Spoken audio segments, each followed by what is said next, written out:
I forgot to video the first step, but get the exact dimensions inside.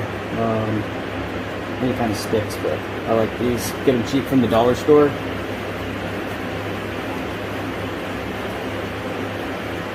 Put them in there. You can mark it and then take it out and tape it, or you can tape it while it's inside.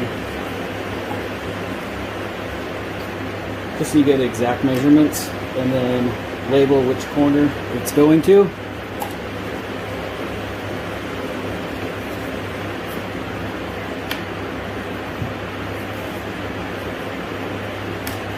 And we know this is going to be A, B,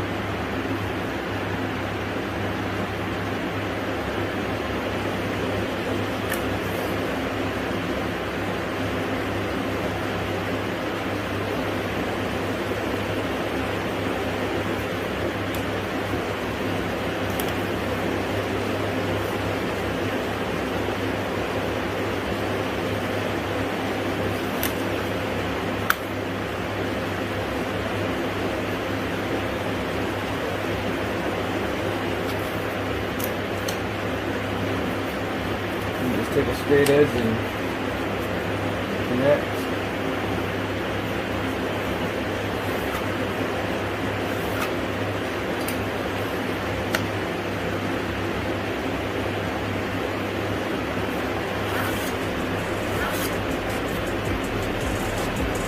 I can't see the lines, but now I got my exact dimension that'll fit perfectly inside of there.